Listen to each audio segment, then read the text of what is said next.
we'll go ahead and kick ourselves off. So thank you everyone for joining us today. It's great to see all of you. I'm Annie. I'm a program director at Capital Impact.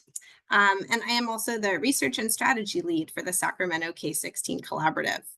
I am joined today by my colleagues, Jaceline Baines and Nate Spilkin. Hi, everyone. My name is Jaceline Baines, and I'm a program associate at Capital Impact and a research lead for dual enrollment. Hey, everyone. Nice to meet you. My name is Nate Spilkin. I'm a program associate at Capital Impact and then the research lead for career pathways.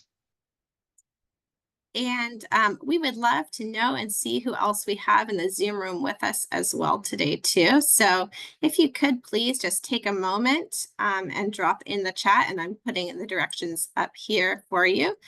Your name, your organization, and what brought you to our webinar today.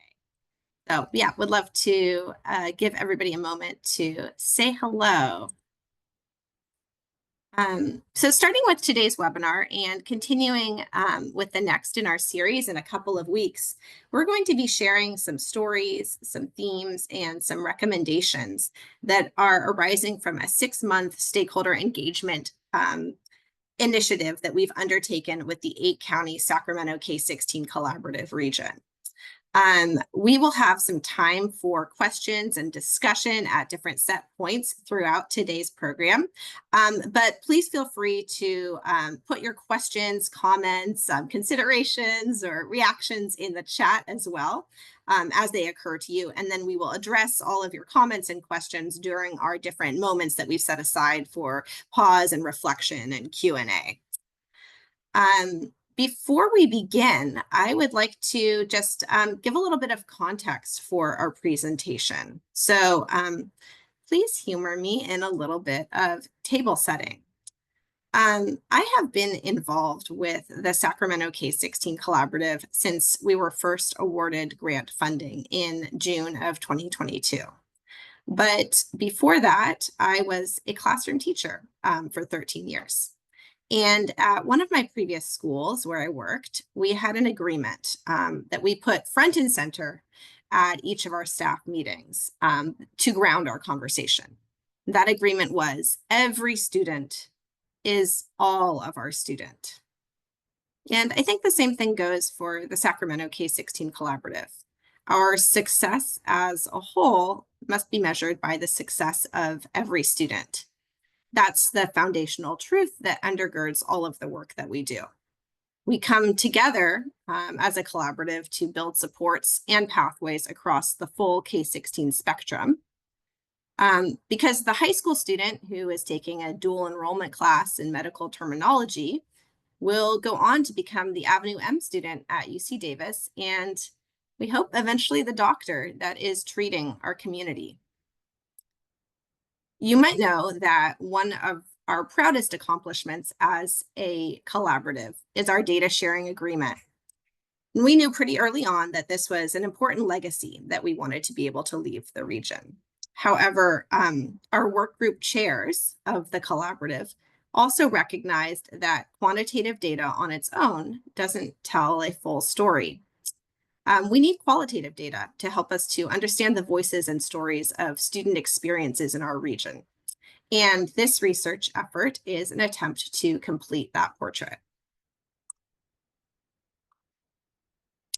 So a little bit about the Sacramento K-16 Collaborative and our background. The collaborative and the research that we're sharing today is intended to help us to address 4 of the collaborative's major initiatives outside of our data sharing.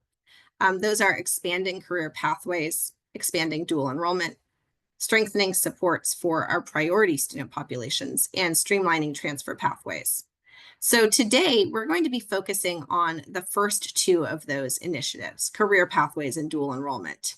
And our research findings from stakeholder engagement in those areas. And then at our webinar in 2 weeks' time, we're going to be covering our findings that relate to priority student populations and transfer pathways. Before we dive in, I want to note as well that we have a lot of data. Our full reports are going to be available to you following this session, and we have them up on our website and the resource hub already. So today we're going to delve deep into just a few of those highlighted themes across our stakeholder groups.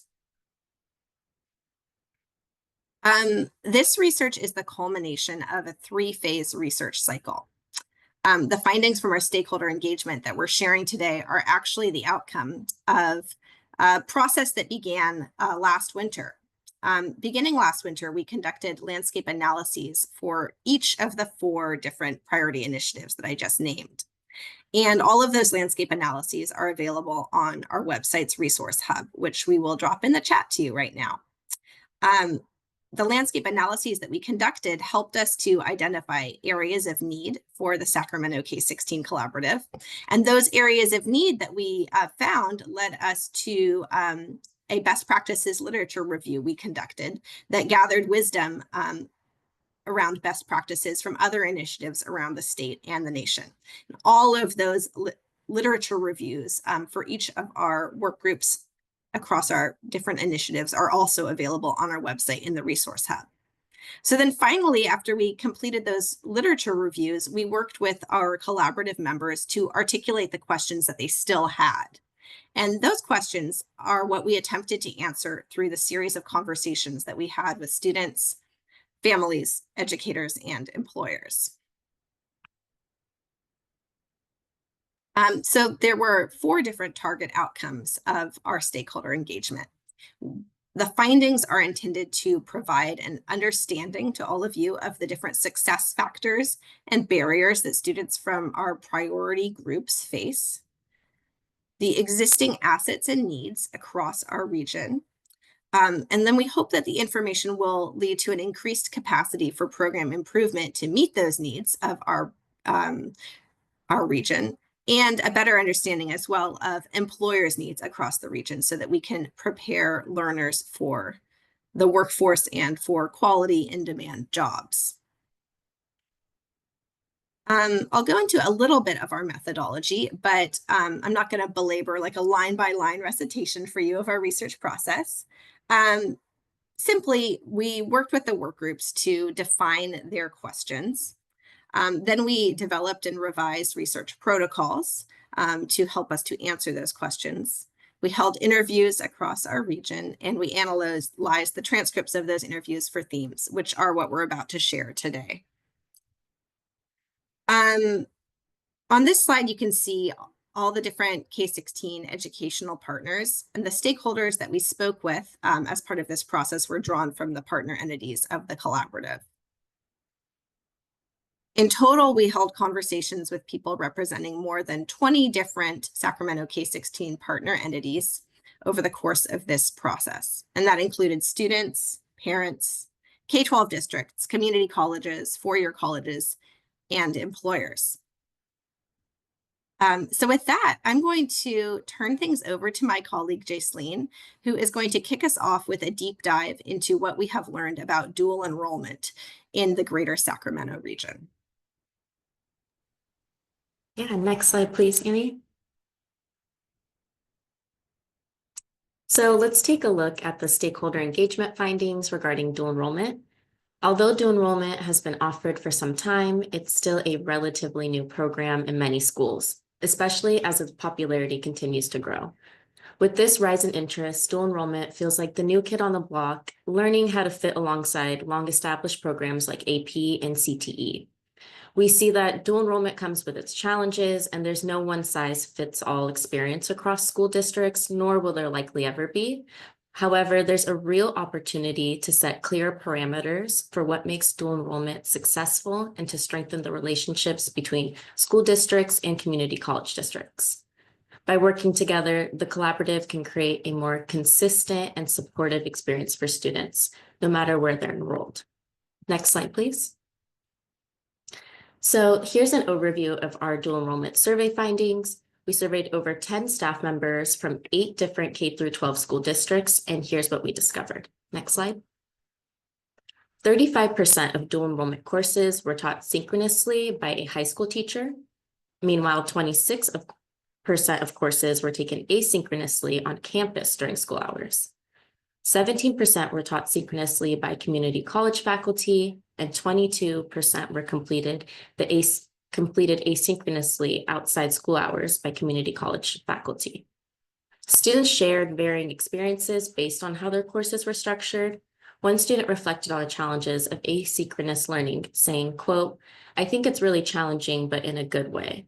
But I do wish the teacher in the classroom was a bit more connected to the class. Sometimes we have questions and we can't contact them right away." And meanwhile, for students taking in-person courses, communication with instructors often involved multiple steps. One student explained their experience like, quote, "Usually what I'll do is email them first and see how long it will take me before I go meet them in person because they're office hours," end quote. Students receiving in-person instruction have stronger support from their professors due to the rapport they build and the time they spent together in the classroom, which makes it easier for them to seek and receive assistance. Next slide, please. In addition, when we asked about the greatest barriers to expanding dual enrollment, we learned that limited qualified high school instructors was the largest challenge, followed by community college faculty constraints, administrative challenges, and geographic limitations. Next slide. So dual enrollment is still establishing itself in high schools, but it's quickly becoming a valuable opportunity for students to experience college courses early and develop important skills like time management and independence. We asked some students, and they said they were able to gain a sense of independence as they're learning to manage assignments and expectations of higher education courses on their own. In addition, a high school student noted, "I thought college was a huge difficulty spike and scary, but after taking dual enrollment, I've become used to programs like Canvas, and seeing the work that college entails, I'm much more relaxed and I feel comfortable about college now." As students engage with college-level coursework, they gain confidence in their abilities and begin to see college as a real possibility, making dual enrollment uniquely valuable by offering a genuine taste of a college experience while still in high school. However, the approach to dual enrollment instruction varies from school to school, meaning the student experience and access to support can differ significantly. In some classrooms, 20 to 30 students learn asynchronously, mostly working independently. Because teachers often lack direct access to course materials like Canvas, they end up acting more like tutors than active instructors. As a result, students must rely on emailing professors or seeking help from peers.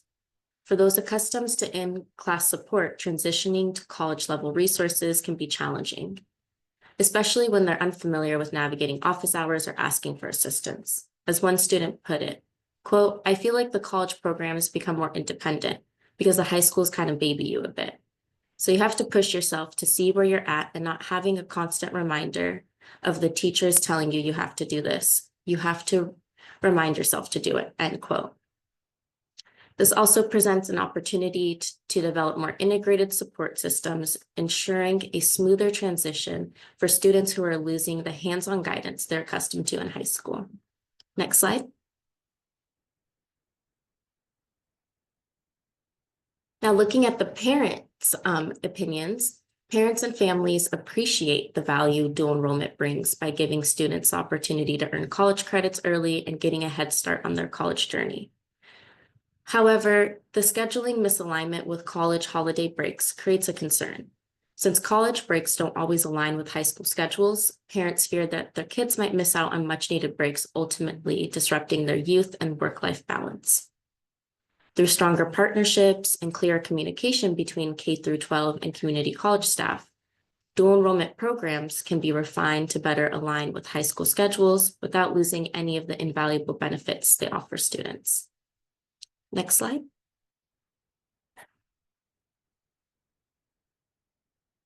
So as dual enrollment gains momentum, many school districts are struggling to keep up with the student demand. One administrator put it plainly, our biggest barrier is that we have more kids who want to take dual enrollment classes than we can put in seats, end quote. Largely, it's because community colleges don't offer enough sections to accommodate everyone.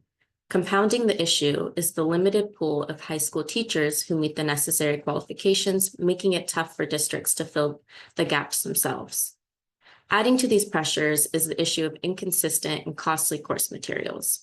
One district administrator explained to us that some classes require expensive one-time access codes or textbooks. So when the professors change, the textbooks become obsolete. The school purchased over 20 copies of a $375 psychology textbook that were never used again. As dual enrollment continues to expand, there's a clear need for K-12 districts and community colleges to align on open access educational resources.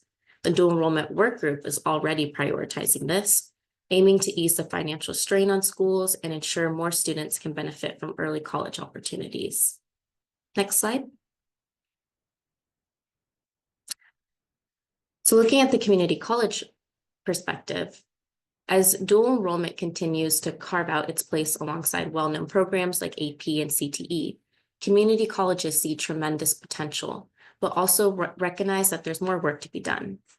Right now, there's a concern that dual enrollment mainly benefits students who have taken AP courses anyway, rather than reaching those who can truly gain from early college exposure and free credits. Because this program is still new to many families, they aren't aware of how accessible it can be. Stronger data tracking is needed to see whether outreach is actively reaching diverse student populations, and the goal is to make dual enrollment a household name, especially for those who might have not considered college as an immediate option. To get there, strategies like hosting joint events with K-12 schools and community colleges where families can learn about dual enrollment and sign up on the spot, and creating easy to understand materials that break down the process.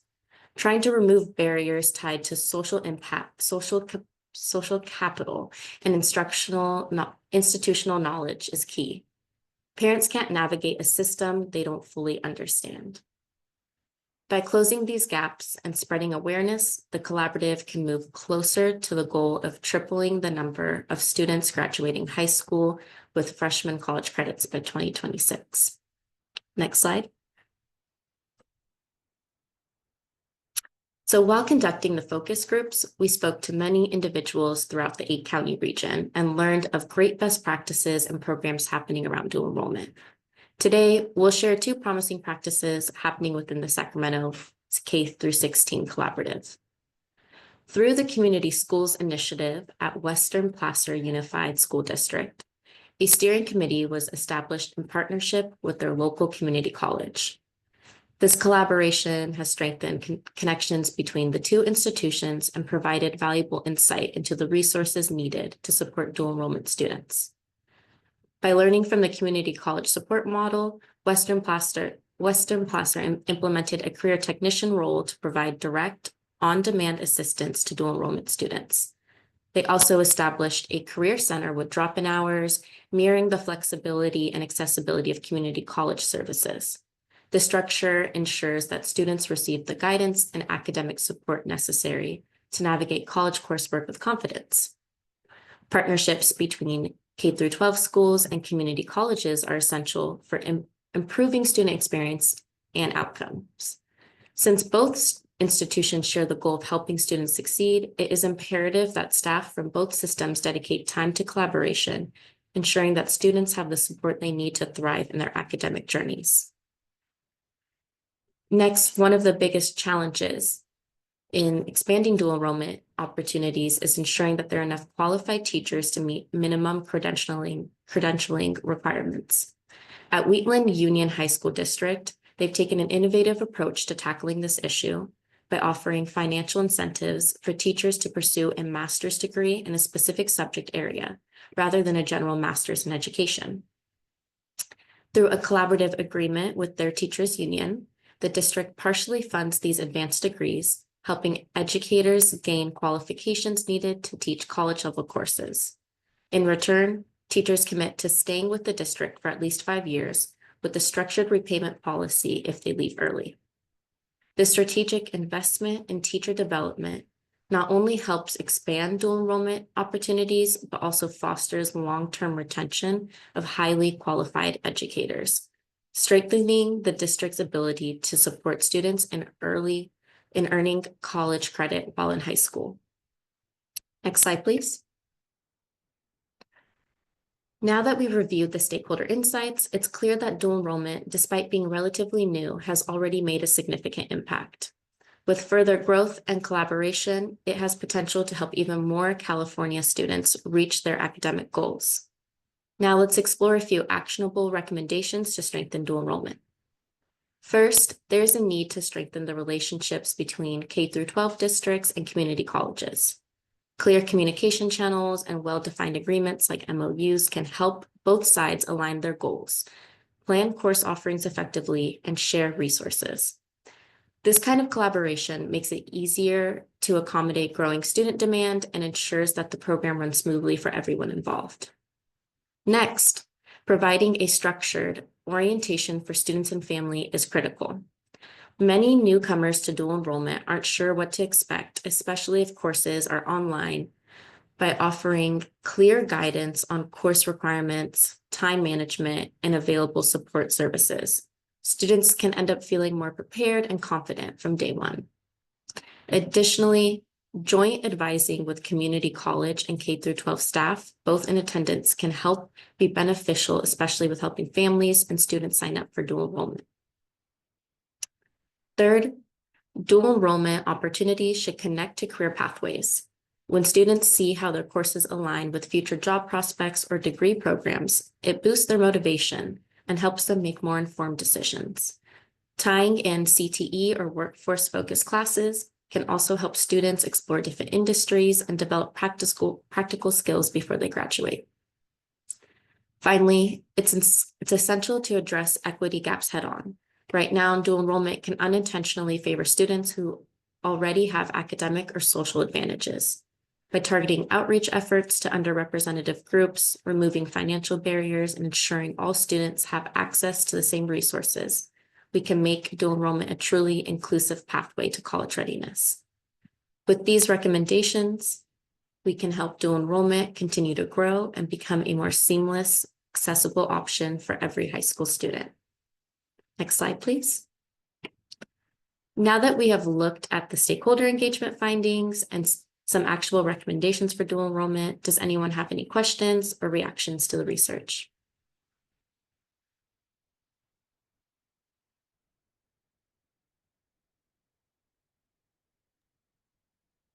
I'll just add a question about the implementation of the incentive programs. I know like at the last I was at the most recent conference here, the Student Equity Conference, and they talked about that plan for using grant funding for providing incentives, but just the issues of the idea, but then the follow through of staff. And so I'm not sure how long ago did Western Placer implement this, and if there's any data on like the success. I know there's what happens if you don't. You have to. It sounds like they have to pay it back if they don't complete it, or. But I'm wondering if there's any data on that or any updates. Yeah. Oh, Annie, you can take this. Yeah, I was going to say, great question. I am not sure of the details of the accountability plan. In that example, it was one that was shared with us through one of the interviews that we held. However, I'd be happy to follow up and look more into it to learn more. And I believe we may also have somebody from Wheatland Union High School District on our call today. So yeah, Yes, Heather. I'm here. I don't have any data or information on that. I can look into it, and if you want to send me a message, I can look into it and follow up with you. Fantastic. Thank you. Thanks. Yeah, we can absolutely. connect you too. Any other questions? We have time for maybe like one or two more, and we'll have more opportunity at the end of our presentation today as well.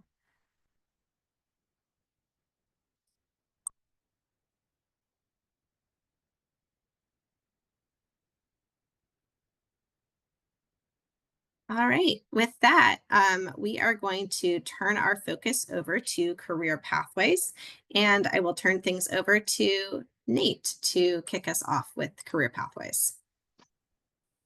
All right, thanks, Annie. Hi, everyone. So I'm going to be looking at our stakeholder engagement findings from career pathways. We're going to explore some major themes identified most relevant to the work group, and then some goals and recommendations towards the end. And due to the abundant and nuanced information, I'll be kind of just focusing on one theme for each stakeholder group. Next slide.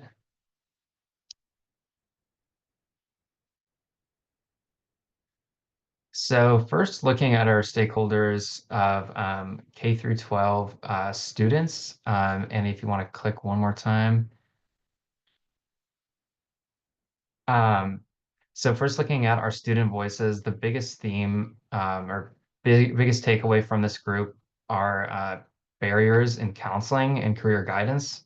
So students express feeling like having a lot of challenges in accessing personalized and visible counseling to their academic and career planning, leaving gaps in understanding critical requirements for their pathways. And many students highlighted while many students highlighted the value of CTE pathways, students often express not getting the support they needed early enough to make an informed decision on what pathway to pursue and what those requirements are.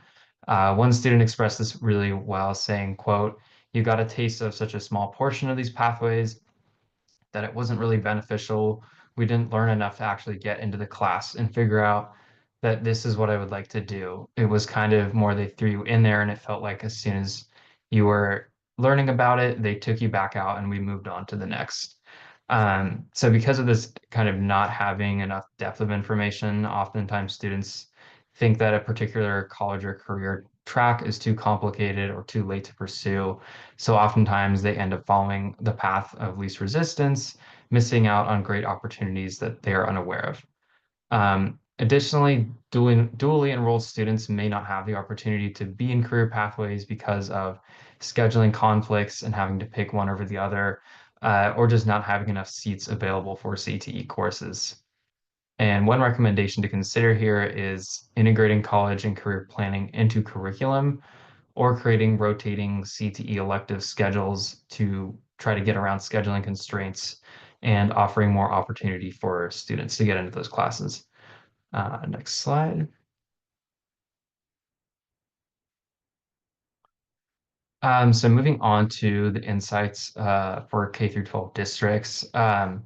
The major theme uncovered here is that bureaucratic challenges are really hinder strong industry engagement partnerships, such that schools and industry partners face hurdles such as long approvals and legal requirements that can slow collaboration efforts. It was noted that CTE advisory boards are a best practice and that really help this, but that engagement can vary, which can lead to a lack of employer voice being shown up at the table. So as one staff member expressed here, quote, "All of our CTE programs must have what they call CTE advisory board. As part of the composition of the CTE advisory committee, you have to have industry partners. Some obviously do it at a higher level than others." And then on the industry side, employers express wanting more detailed involvement into decision making, positioning themselves to be plugged in earlier on, which will then ultimately benefit employers in the long run by getting their name and industry recognized to students at the K through 12 level. So we kind of found a little bit of a disconnect between education and industry, where institutions would like more engagement from employers, but employers don't always seem to know how to engage or plug in, or where they can have influence in decision making. Having the employer voice on what critical skills and in-demand occupations are crucial to driving these career pathways and planning out curriculum design. And while momentum is building, there is still a critical need for strategic alignment across K through 12 community colleges and industry partners to ensure that career pathways lead to real employment opportunities and economic mobility for students. Next slide. So next, moving on to community colleges. One of the major themes found here is that community colleges and K-12 partnerships are really great at strengthening youth career awareness and post-secondary readiness. So the community college system is making strides in strengthening career pathways. However, it was noted challenges can still remain in reevaluating capstone projects at the end of CTE pathways, creating misaligned expectations between K through 12 and community colleges for students. However, outreach efforts such as spotlight nights and high school industry engagement partnerships highlighted the importance of increasing student knowledge of career pathways and access to post-secondary institutions, including regional colleges. As one community college counselor shared, quote, one of our biggest events is our spotlight night, where we invite all the sophomores, juniors, and seniors from all of our feeder schools to participate in an open house fair to learn about programs. We invite high school programs onto campus to come see, end quote. Additionally, industry-driven programs such as SMUD's Solar Car Race Competition provides a great chance for middle and high school students to get hands-on exposure to engineering and computing industry events hosted on, I believe, Casumas Rivers College's campus, creating a great way to bridge the gap between K through 12 industry and community college levels. Next slide. So next, looking at four-year institutions. Four-year institutions expressed facing some challenges, mostly in scaling STEM education, especially targeting underserved student populations. Underrepresented students in STEM pathways often face challenges in mentorship gaps, face imposter syndrome, and challenges in accessing academic resources. Staff highlights how emotional support and the importance of belongingness in STEM, as well as students struggling with homesickness who may not have the cost ability to go home often, need this extra attention and support to ensure success in their pathways. Especially when it comes to generation students and underrepresented students struggling to feel like they fit in. One counselor expressed this really well, quote, for racially minoritized students, it is often a drastically different environment. Being the only student or one of few students in STEM courses can be a challenge. Imposter syndrome is a real thing, and many students question whether they are capable of enough. Programs investing in supporting priority student populations in STEM have been proven to be very successful, such as the Avenue E program at UC Davis, which I'll talk about a little more later. Next slide.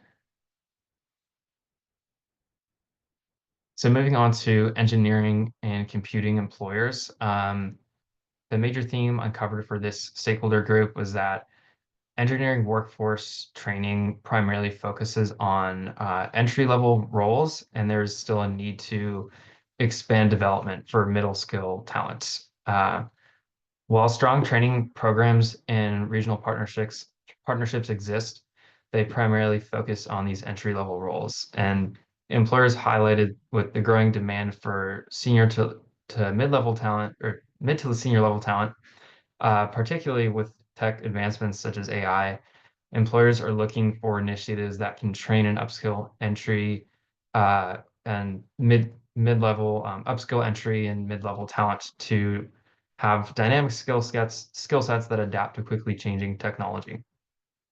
As one employer stated, quote, technology has changed a lot within the last 5 years. So our biggest hurdle is AI, teaching our own employees how to move the docket when it comes to AI, Gen AI, and things of that nature. So that's a really tough ask for a lot of folks who may just be dipping their toe in there. For that reason, we have bought a firm that really all they do is cross-train folks in technology. End quote. So in terms of involvement, employers want to be more involved regionally with education, but face challenges related to barriers in terms of hiring, skill gaps, and inconsistent institutional engagement. So to build stronger workforce pipelines, there's still an opportunity existing for stronger alignment between these training programs hiring policies, and real industry needs. Next slide.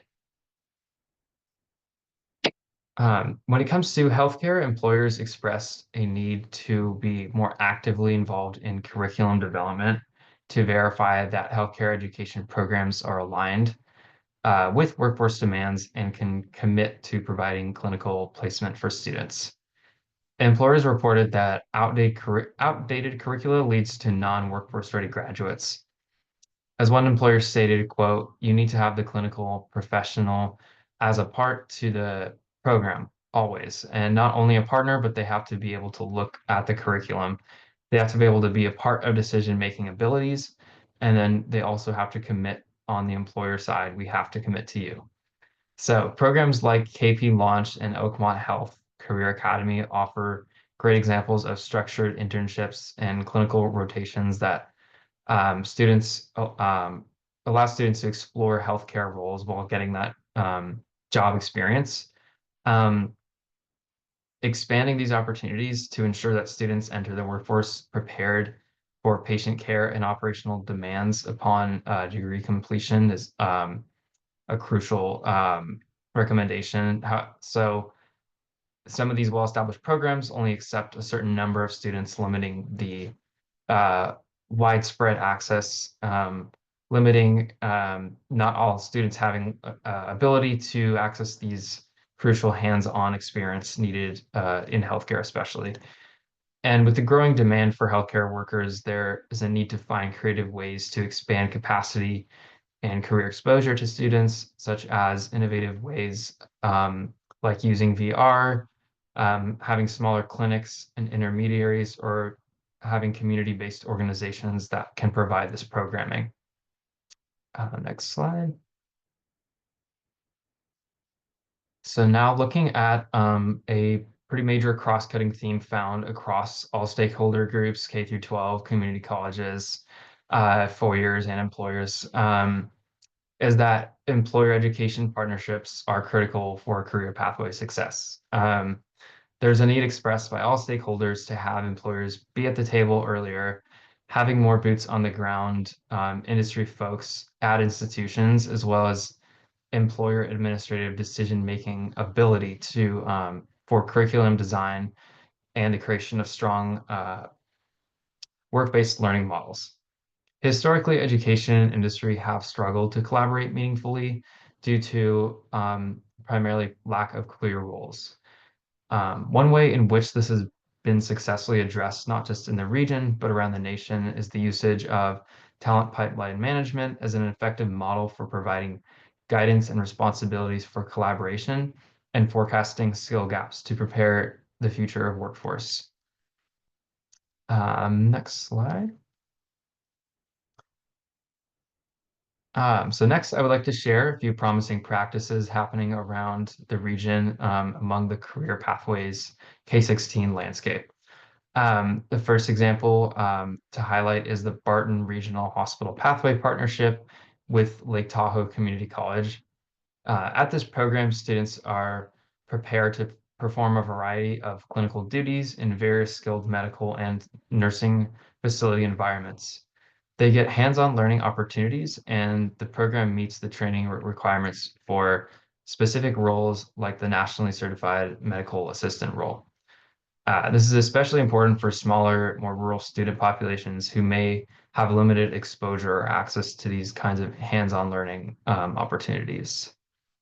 Next slide.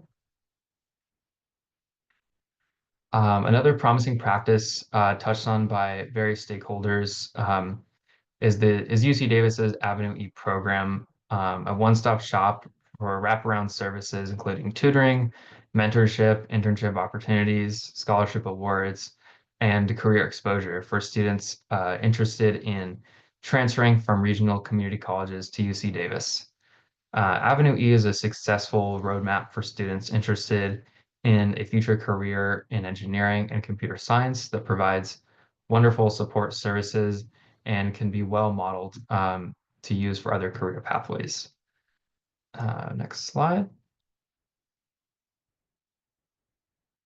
All right, so now finally getting to some actionable recommendations. So first, we recommend to expand early career exploration and advising through activities such as funding more workshops, hosting guest speakers at the K through 12 level, and partnering with local businesses, as well as having alumni or community-based organizations put on more career exploration activities, specifically like on campuses. Um, Integrating career exploration coursework in middle and high school is a large need to expand in terms of awareness and planning earlier on for students. Establishing case management advising to support students in navigating career pathways and post-secondary options are also crucial for more in-depth support and planning. Secondly, strengthening education industry partnerships will build a stronger, more resilient workforce. By addressing industry experienced faculty needs, especially at the community college level, employers will be able to have a more boots on the ground approach administratively and in coursework to be able to give firsthand insights to students on what the future career pathways could look like for them. One idea to address this is partnering with local industries to create part-time teaching positions for professionals, allowing employers to share expertise while also maintaining their primary employment. Another recommendation is to strengthen employer partnerships for expanded work-based learning. This requires formalizing long-term partnerships with employers to co-design apprenticeships, internships, and hands-on opportunities. Using strategies such as talent pipeline management or TPM will help ground this work and gain employer buy-in to long-term partnerships. Additionally, establishing regional industry advisory boards to align curriculum with workforce needs will help students gain job-ready skills.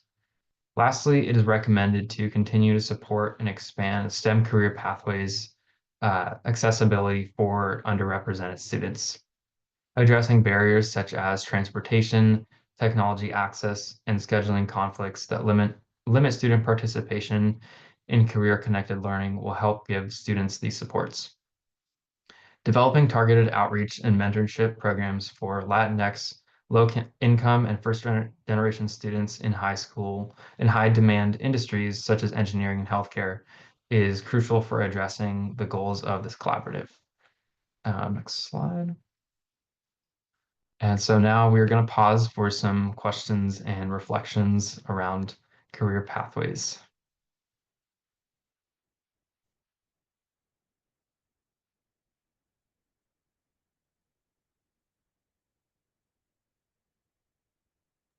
Right. Also, please feel free to put any questions or areas in which you might like further information or wonderings that occur to you in the chat as well, and we can address them there. Yeah, definitely. Thanks, Annie.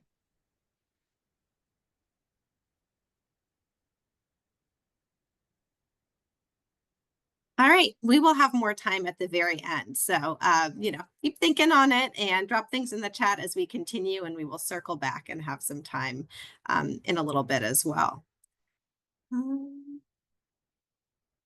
Okay, with that, I am going to move us forward to talking about some of the cross-cutting themes that we encountered in our analysis of all of our different stakeholder conversations.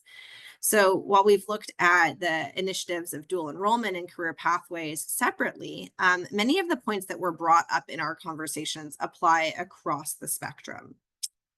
I will touch on just a couple of those cross-cutting themes right now. The first is institutional misalignment and bureaucratic barriers. I know this can at first glance sound very broad and maybe perhaps obvious. It's one of the things that we formed the K-16 Collaborative to address in the first place, but I'll give you a couple of specific examples of how this came up.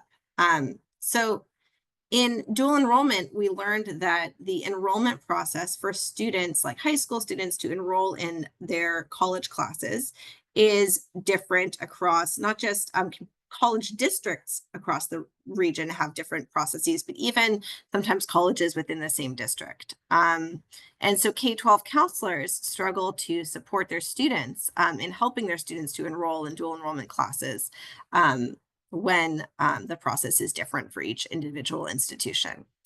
As far as career pathways, what came up were challenges that are related to the time that it takes both K-12 and college programs to approve and launch a new program to meet industry needs, as well as challenges with the master schedule, for example, that make it more difficult for students to take both dual enrollment classes and a comprehensive career pathway program at the same time, as well as challenges related to contracts, salary schedules, and so on when it comes to being able to attract and retain instructors for career technical education courses. So, our recommendation to address this is like establishing streamlined, regionally aligned policies for dual enrollment, transfer, and career pathway articulation to eliminate some of these systemic barriers.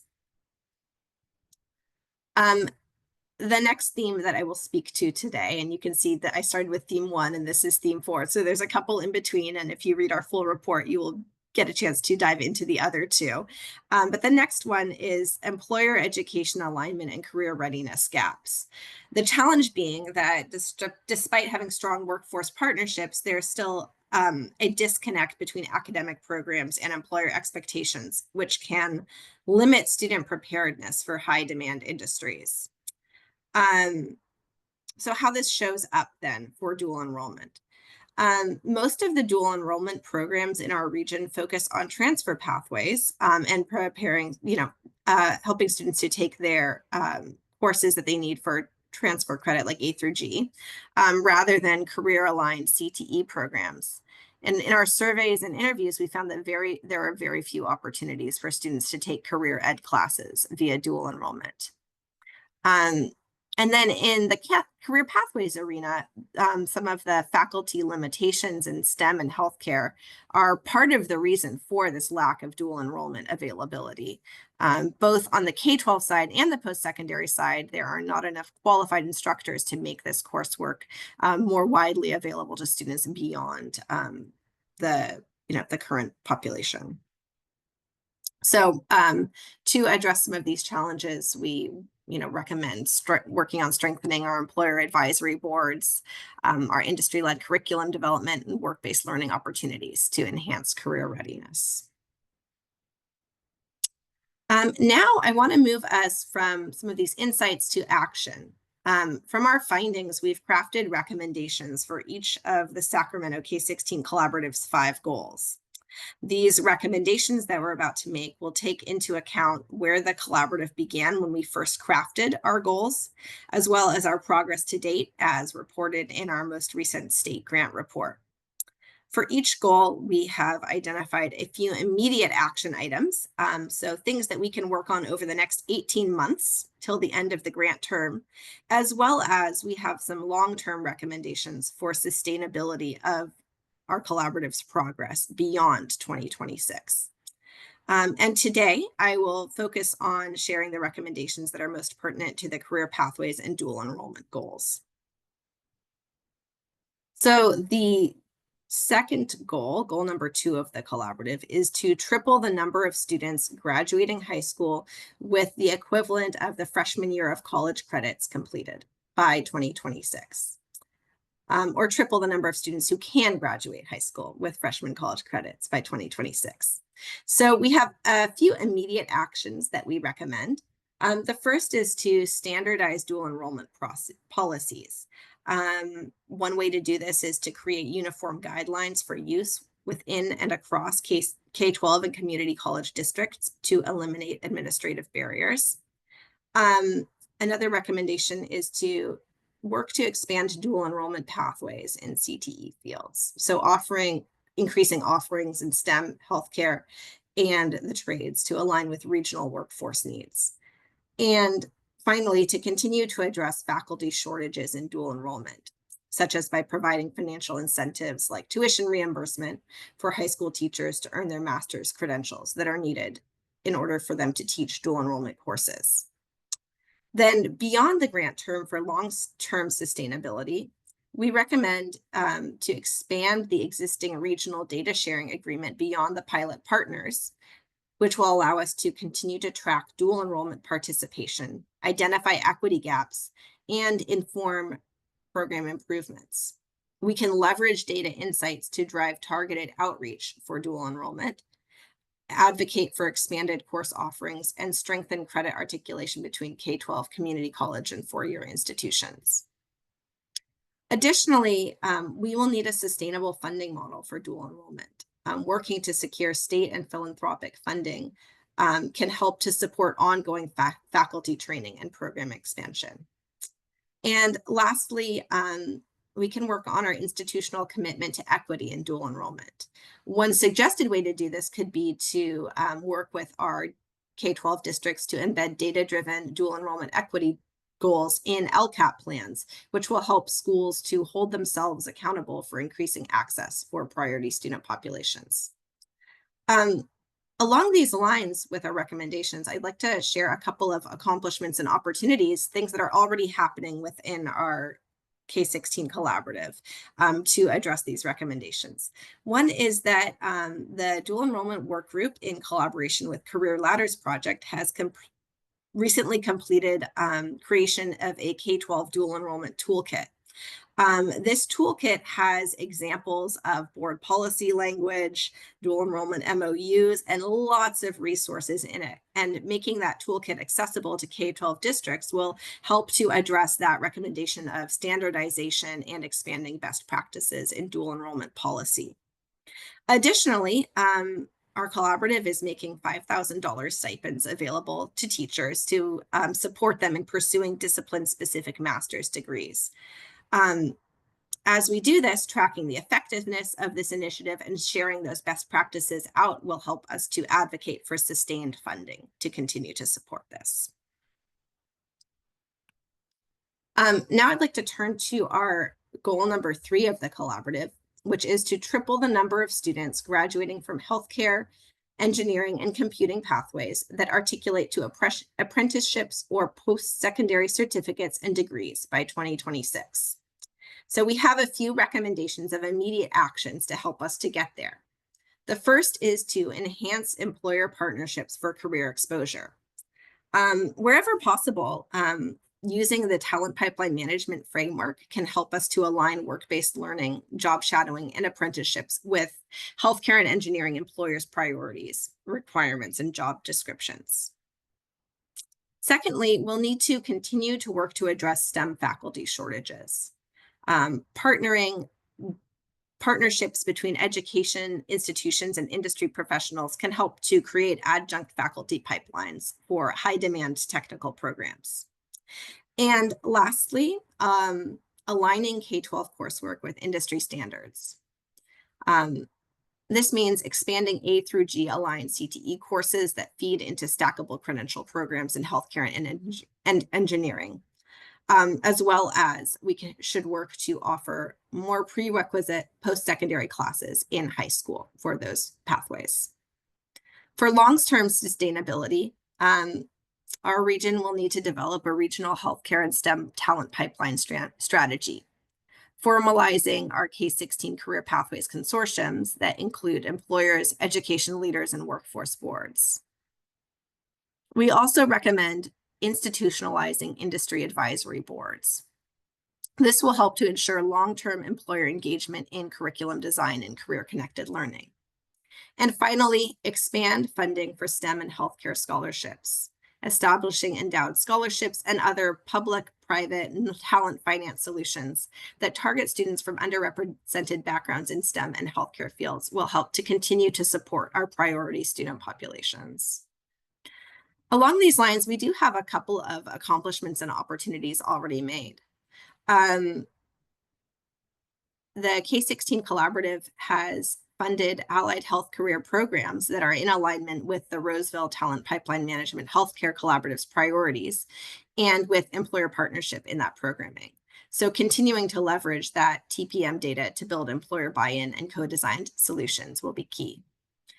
Additionally, Sierra College and Kaiser Permanente have been working on a partnership pilot to fund instructors on release from Kaiser. And there's an opportunity to continue to track and share learnings from this innovative partnership. Finally, also, our collaborative has been working on hosting a series of engaging youth in industry events in partnership with the city of Sacramento and our employer partner, Accenture, and we'll be continuing to do these on a quarterly basis.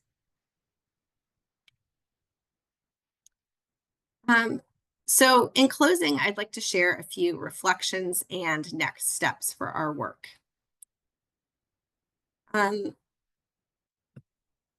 So one important next step is our K-16 Collaborative integration with California Jobs First. We're actually going to be publishing and sharing our next policy brief for the collaborative on April 2nd. That's going to be via a webinar. And in that policy brief, we're going to focus on the governor's priorities and the economic impacts on education. There's two key takeaways that we're going to be talking about in that brief. One is that the governor's office has signaled that they would like to see expanded regional collaboration with Jobs First collaboratives in our region, that is, We Prosper Together. And then also, the Master Plan for Career Education Executive Summary was released last fall. It also emphasizes the importance of regional collaboration. So as a collaborative, we've been working to align our efforts in a complementary way with We Prosper Together.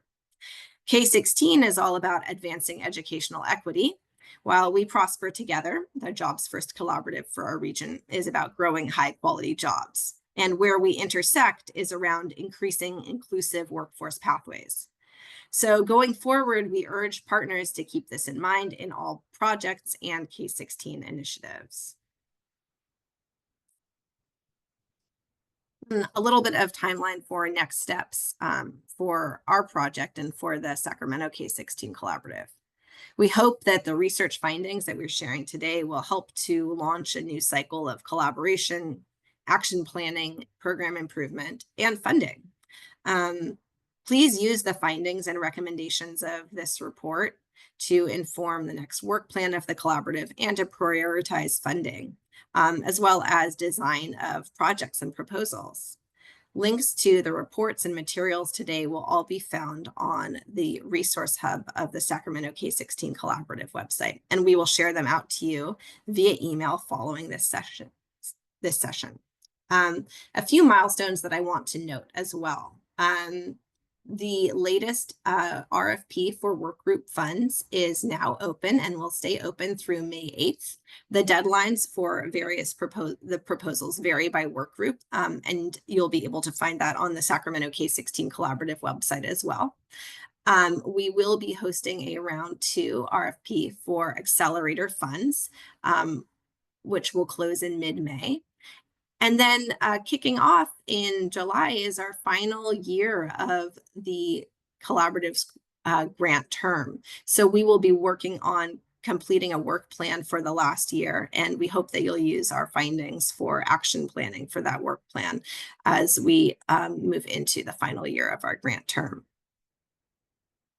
So now that kind of closes all of the information that we have to share for you for today. And we have some time set aside for questions, answers, and reflections. We would love to know from you about, what resonated strongly with you, what areas you might like further information or detail, any questions that arose as we presented, and what recommendations feel like highest priority, as well as which might be lower priority for you and why. I'm just taking a look at the chat as well to see if there are I see a couple questions here.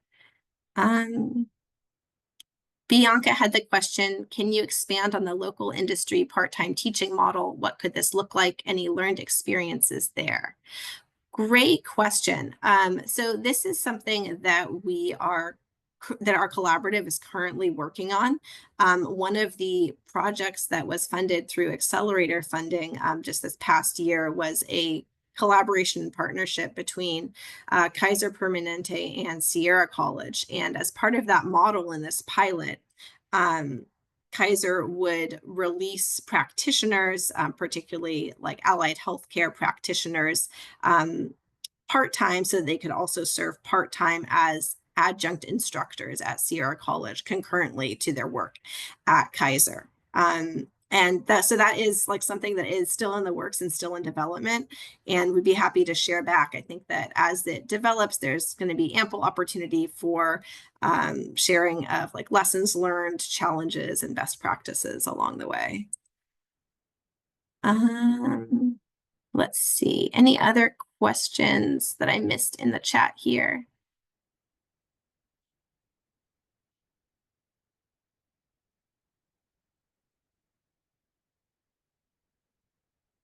All right, feel free to come off mute too, and we'd love to hear, what resonated and what's bubbling up for you.